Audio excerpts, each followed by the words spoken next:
महाराज के ऊपर।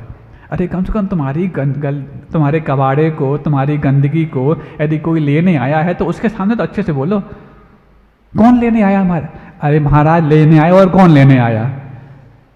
वो वहाँ नगर पालिका आती है, गाड़ी वाला आया कोई कचरा निकाल। यहाँ महाराज कहते हैं महाराज आए हैं कचरा निकाल। कौन सा कचरा? भीतर का कचरा, क्योंकि बाहर का कचरा निकालने के लिए तो तुम्हारे पास बहुत से साधन हैं, भीतर का कचरा निकालने के लिए अनंत काल से कोई साधन नहीं बन सकते तो सिर्फ 3 ही हैं, देव, गुरु और शास्त्र। देव साक्षात आज बोल नहीं पा रहे, शास्त्रों को पढ़ने का तुम्हें मौका मिल नहीं पा रहा, तो कम से कम जो गुरु, देव और शास्त्र दोनों की आज्ञा में चलते हैं, उनके सामने तो अपना कचरा निकालने का प्रयास कर दो। तुम्हारा अब वो पड़ोसी निकाले तो क्या करें? फिर तुम पड़ोसी को देखते क्यों हो? अब महाराज दरवाज़ा खोलते हैं तो पड़ोसी सबसे पहले दिखता है। दरवाज़ा खोलते वक्त अपने दरवाजे में कितना कचरा लगा है, क्योंकि तुमने घर तो खाली कर लिया कचरे से, लेकिन जो बाहर किया है कहीं ऐसा तो नहीं दरवाजे में जाके चिपक गया हो। और कई बार जब दरवाजे में चिपक जाता है तो दरवाज़ा बहुत दिन बाद जब खुला हो तो आवाज़ करता कि नहीं करता, चूं चूं की है? तो अब क्या करें महाराज? कुछ नहीं करना उसमें, सफाई उसकी कैसे करें? सफाई जितनी करते वो तो कर ही देते हो, लेकिन थोड़ा सा उसमें क्या डाल देते? ऑयल डाल देते। कोई भी ऑयल चल जाता है, एक बूंद डालते हैं वो कब्जे के पूरे उसमें रिस करके आ जाता है। चाहे घासलेट डालो, चाहे नारियल का तेल डालो, चाहे कोई भी डालो, इतना लुब्रिकेशन जब उसमें कर देते हैं तो चूं चूं की आवाज़ अपने आप बंद हो जाती है। अब तुमने यदि अपने अंदर, समझ में आ रही ना बात? महाराज बहुत अच्छी समझ में आ गई। ऐसे गृहस्थी के दृष्टांत रोज दे दिया करो, फिर तुम इतने विद्वान बन जाएंगे कि देखो फिर अगले बार तो शिविर में हम ही बैठेंगे। तो रोज ऐसी दृष्टांत तो देते हैं, ढूंढ ढूंढ के लाना पड़ता है, पता नहीं यहाँ बैठ जाओ तो अपने आप टपकने लग जाते हैं।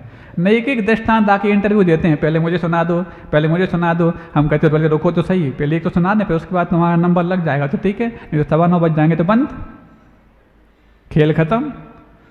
तो सुनो, अब वो उसमें क्या करते, कब्जे में ड्रॉपर से, अब जब ड्रॉपर नहीं मिलता क्या करते, एक रुई का फुहा लेते हैं, उसमें करके ऐसा कर देते हैं। अब ऐसा नहीं है कि वो देखते हैं कि कब्जे में पूरा गया कि नहीं गया, आप तो ऊपर से डाल दो। वो तेल के पास ऐसी विस्कोसिटी होती है, इसको बोलते हैं श्यांता, हिंदी में श्यांता बोलते हैं, इंग्लिश में विस्कोसिटी बोलते हैं। तो वो उसके माध्यम से पूरा उसको वो कवर कर लेता है। नीचे से भी ऊपर जाने की क्षमता होती है, जब कपास में आप चढ़ाते हैं दीपक में तेल, और ऊपर से नीचे आने की क्षमता तो होती ही है। तो इस प्रकार से वो उसको पूरा लुब्रिकेंट करके और पूरा का पूरा उसको चूं चूं करके, चूं चूं जो आवाज़ आ रही तो उसको फ्री कर देता है। महाराज इसका मतलब क्या है? तो जो तुमने कचरा बाहर निकाला है, कचरा जो बाहर निकालने के पश्चात घर तो तुमने ठीक ठाक कर लिया, लेकिन जो दरवाजे पे चिपक गया। कई बार क्या करते हैं, हमने कसाई छोड़ी, हमने मान छोड़ा, इसका मान कर लेते हैं। तो मान भीतर से बाहर तो आ गया, लेकिन अभी चिपक के रह गया। हमारा सम्मान कराओ, काय के लिए? हमने इतना मान छोड़ा इसके लिए। वाह रे वाह, भगवान छोटे छोटे मान को तो छोड़ा, और मान छोड़ने का बड़ा मान चाहता है कि मेरा सम्मान तो करो, कम से कम इतना मैंने मान का त्याग कर दिया। महाराज मान का त्याग का कोई मान का चाहता है? हाँ, अरे जो आपके लिए परिग्रह वैभव जो मान के लिए कारण बनता था, यदि वो आज आपने मान के कारण को छोड़ दिया है तो मान की अपेक्षा नहीं होनी चाहिए। ये बात अलग है कि जो ये नहीं कर पा रहे हैं वो आपका सम्मान करके अपने अंदर के मान को हल्का करने का प्रयास कर रहे हैं, लेकिन आपको नहीं आना चाहिए। तुम्हारा सम्मान नहीं कराएं, ये आपका काम नहीं है। वो यदि बुलाते हैं तो मान रहित होकर के उनके सामने आए और मान रहित होकर के उनका अभिवादन करें। वो जो कर रहे हैं वो करते जाएं, करवा लें, ये तो उसमें हम नहीं कराएंगे। कुछ लोग होते हैं ऐसे, हम नहीं कराएंगे, ये भी इसको ये मान भी नहीं करना आपको। हम तो नम्रीभूत होकर के उनके सामने खड़े हो जाएं, प्रयास करें कि नहीं, क्या आवश्यकता है इस चीज़ की है, हमने तो ये सब कुछ छोड़ने के लिए काम किया था, वापस तो हमसे लौटाने लग गए। ये फिर भी ठीक है, फिर भी वो नहीं मानते तो कोई बात नहीं, हम आपकी आज्ञा में अथवा आपके अनुसार चलने में ही अपना सत्कार मानते हैं और आपका सत्कार करते हैं। हो गया काम इतने में। अब चाहे वो पगड़ी पहनाए चाहे माला पहनाए, उनकी प्रॉब्लम है, लेकिन हमने तो उसको उतार के पहले ही रख दी थी घर से ही। ऐसा मान करके जब आते हैं तब सामने वाले का भी भला होने लग जाता है और अपना भला तो होने लग जाता है। तो महाराज वो कपड़ा कचरा चिपक गया, चूं चूं की आवाज़ करने वाला, उसमें तेल डाल दिया, तो क्या करें? अब वो मान को ना करें तो फिर क्या करें? विनय का लुब्रिकेंट्स नम्रीभूत होकर के, अरे हमने मान के कारणों को छोड़ा है, और यदि मान के कारणों को छोड़ने के बाद यदि ये मान और आने लग जाए कि मैंने छोड़ा है, तो उसमें विनय का लुब्रिकेंट्स जब डालते हैं, विनय का जब तेल डालते हैं, तो वो चूं चूं की आवाज़ भी आनी बंद हो जाती है। नहीं है तो वो चूं चूं की आवाज़ शोर शराबे में सुनने में नहीं आती, लेकिन जब रात में कोई सो रहा हो और धीरे से यदि कोई क्या बोलते हैं, ऐसा लगता है जैसे जी हॉरर शो आ रहा हो। देखा उसमें ऐसे जो चूं चूं करने वाले दरवाजे खोलते हैं तो अच्छे अच्छे लोग डर जाते हैं, ये क्या माजरा है? कोई माजरा नहीं है, तुम्हारे घर का ही है।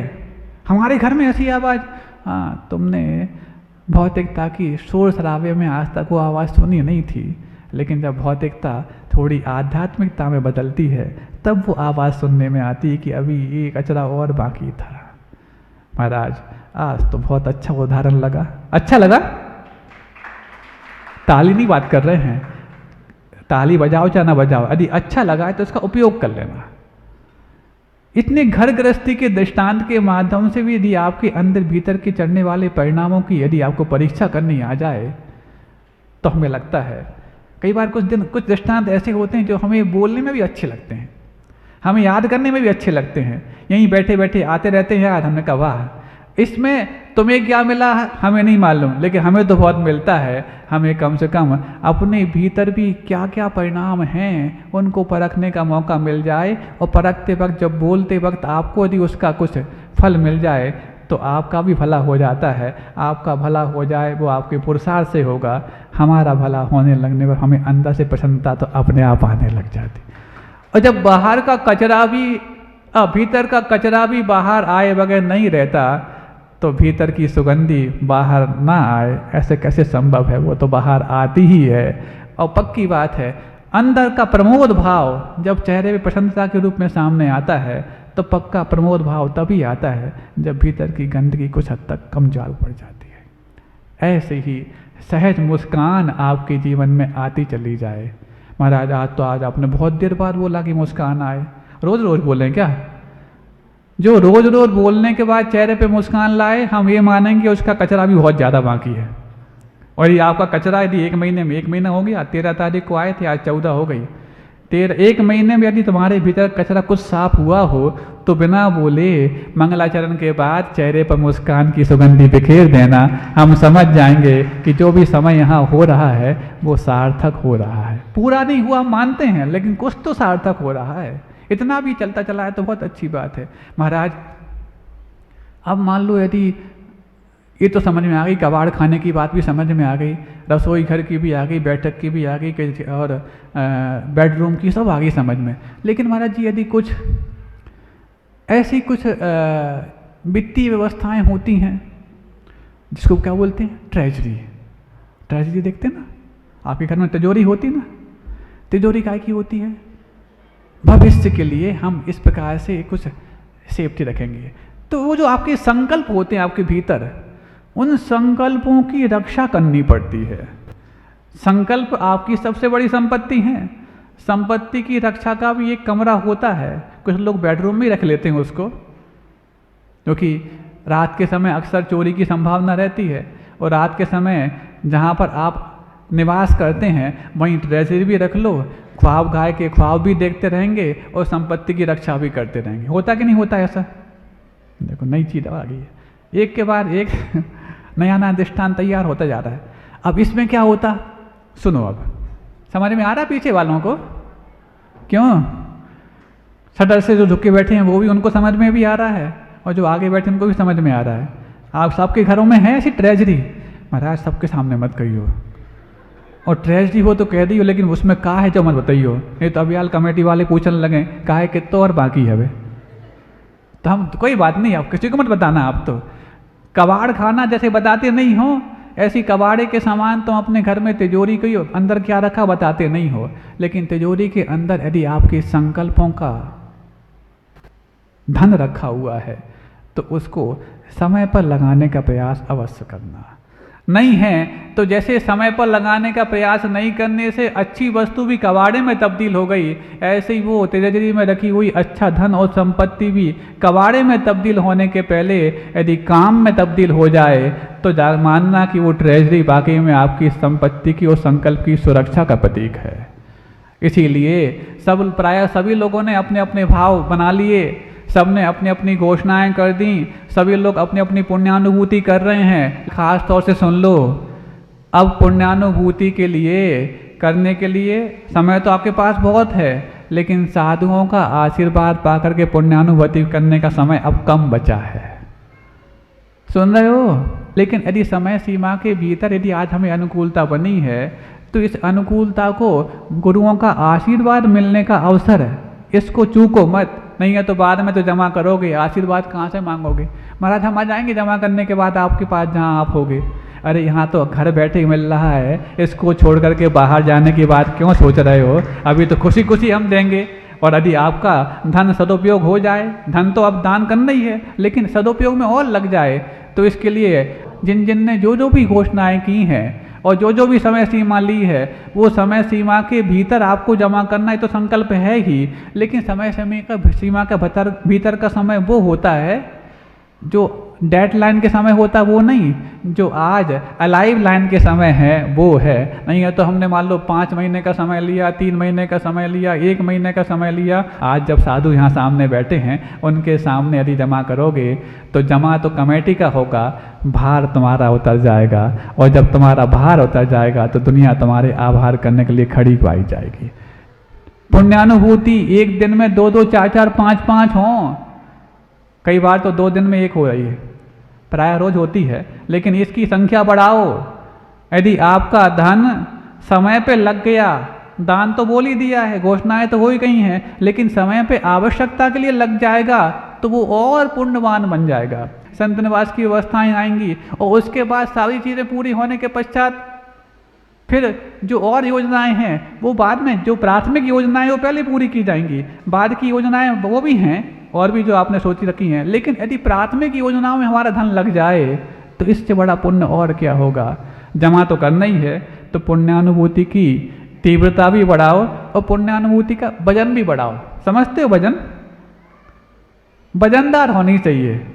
ठीक है, अब यदि किसी ने 100 रुपये का बोला है तो 100 रुपये में बोलने में चाहे तो वो एक एक रुपये का 100 बार में कर सकता है, और चाहे तो 50-50 के 2 बार में कर सकता है, तो 100 का पूरा 1 बार में भी कर सकता है, उसकी व्यवस्था है। तो लेकिन अब ये व्यवस्था के तहत आपको समझना है, क्योंकि आपको गुरुओं का आशीर्वाद मिले, अभी तो हम कुछ नहीं कह पा रहे। महाराज हमने निवेदन कर तो दिया है, तुम्हारे निवेदन तो बहुत बार हो गए, हमारे संवेदन में तो आए कि हमें उसके बाद क्या करना है। जब तक हमारे संवेदन में नहीं आएगा तब तक हम कुछ नहीं कह सकते, और जब तक अभी तक संवेदन जारी है, पुण्यानुभूति को अच्छे से और ठाट बाट के साथ करने के बाद में तो है ही समय, करोगे ही करोगे कि लगे कि आज तक जो मेरा तेरा हम करते रहे थे, वो तेरा में हमें तेरा क्या था वो भी समझ में आ गया और मेरा क्या था वो भी समझ में आ गया। दूसरी चीज, एक तो ये हो गई। दूसरा, आपने सुना होगा पिछले वर्ष पूज्य गुरुदेव के आशीर्वाद से जिंतूर में गुरुदेव के ही सानिध्य में और उनके ही हाथों से आपके बच्चों के मूल संस्कार हुए थे। सुना था ना आपने? ये 55 साल के जीवन में गुरुदेव ने पहली बार ऐसा किया कि जो कभी अपने शिष्य के माथे पर भी हाथ रखना सिर्फ तब उचित समझते थे जब वो दीक्षा ले रहा हो।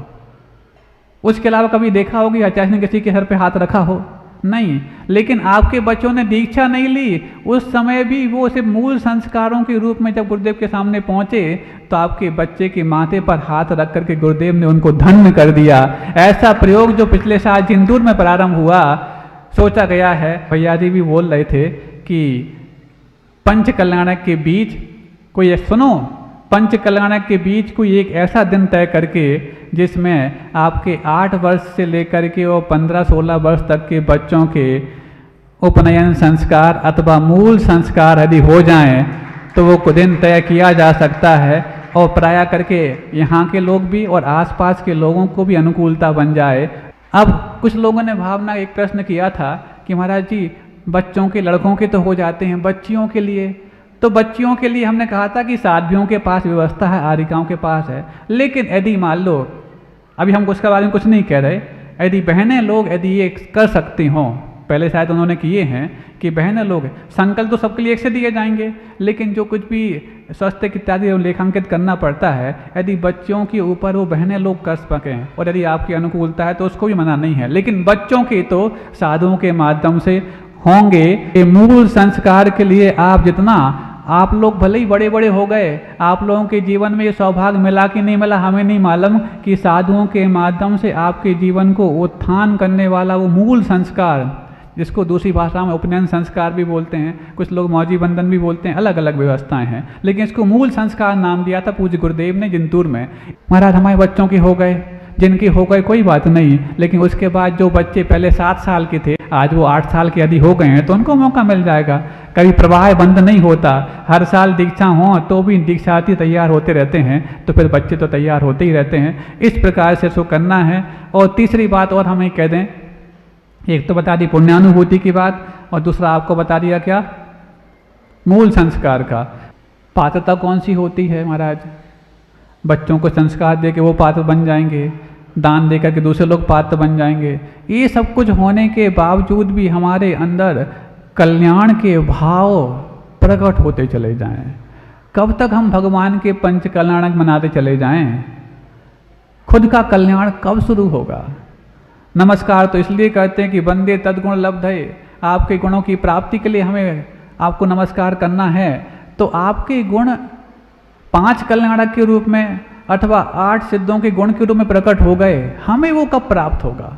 और इसकी तैयारी हम कब करेंगे? इसकी शुरुआत हम कब करेंगे? शुरुआत के रूप में ठीक है, हमने कषायों के निरसन के लिए जो कषाय का मूल केंद्र था, हमारा वैभव, हमारा धन, उसको छोड़ने का प्रयास तो कर ही लिया है, कर ही रहे हैं यथासंभव, लेकिन इसके बाद कुछ और क्या करें?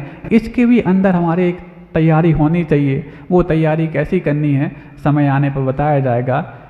2 चीज़ें तो आपको बता दी, तीसरे के बारे में भूमिका बना दी है, आगे इस भूमिका पे हम काम करेंगे।